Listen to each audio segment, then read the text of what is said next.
आज की एक कहानी है शराब पर। प्लीज़ आप लोग ज़रूर सुनिएगा।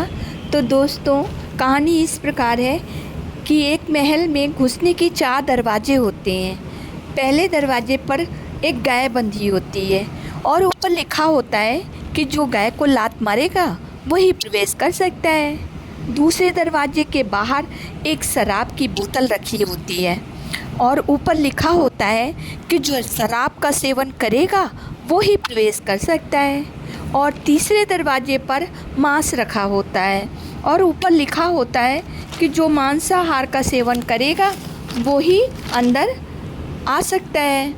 चौथे दरवाजे पर एक वेश्या बैठी होती है और लिखा होता है कि जो वेश्या से संबंध बनाएगा वही अंदर जाएगा। तभी वहाँ एक सज्जन व्यक्ति आ जाता है और वो महल के अंदर जाना चाहता है। तो जब वो महल के अंदर जाने के लिए आप पहले दरवाजे पर जाता है तो देखता क्या है कि वहाँ एक गाय बंधी है और लिखा है कि जो लात मारेगा वो ही प्रवेश कर सकता है। तो वो पीछे हट गए और कहने लगे, अरे राम राम राम, मैं तो हिंदू हूँ, मैं भला कैसे लात मार सकता हूँ? ये तो घोर अन्याय है, घोर पाप है, मुझे तो जन्नत भी नहीं नसीब होगी, मैं तो पाप का अधिकारी बन जाऊंगा। गाय हमारी माता होती है और हमारे धर्म में बहुत ही पूजी जाती है, मैं तो भाई इसे लात नहीं मार सकता।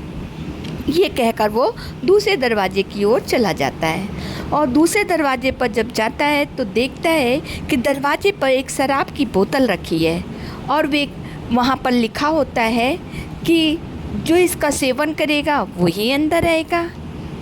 तो वो कहने लगा, अरे मैंने तो कभी बीड़ी सिगरेट भी नहीं पी, पान तंबाकू भी नहीं खाया, तो भला मैं शराब कैसे पी सकता हूँ?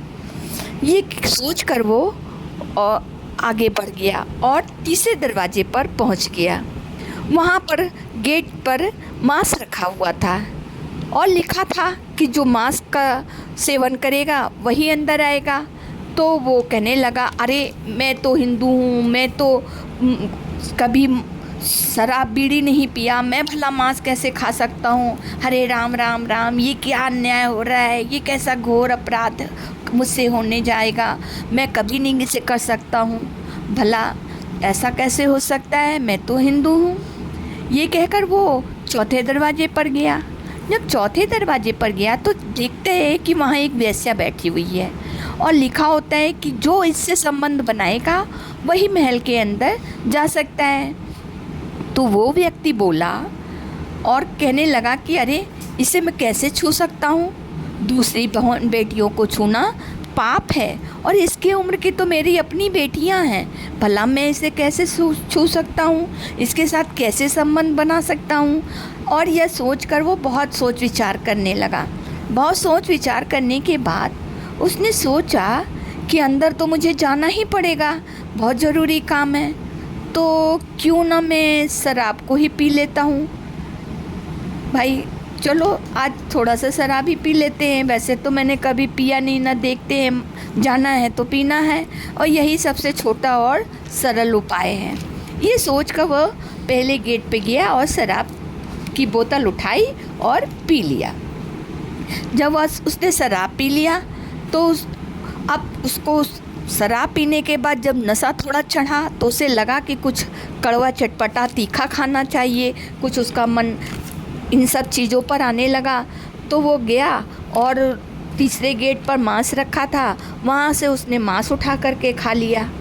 और जब मांस खाने के बाद उसका मन करा कि अरे उस पर नशा इतना हावी तब तक हो चुका था कि उसको लगा कि नहीं, अब वो अपने बस में बिल्कुल नहीं रह गया।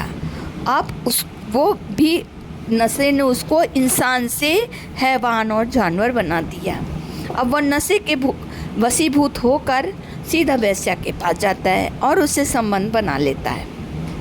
अब तक तो नशा उस पर इतना हावी था कि वो भूल ही गया, वो अपने को दुनिया का सबसे बड़ा इंसान समझने लगा और इस मद में वो जा कर के गाय को लात मार देता है।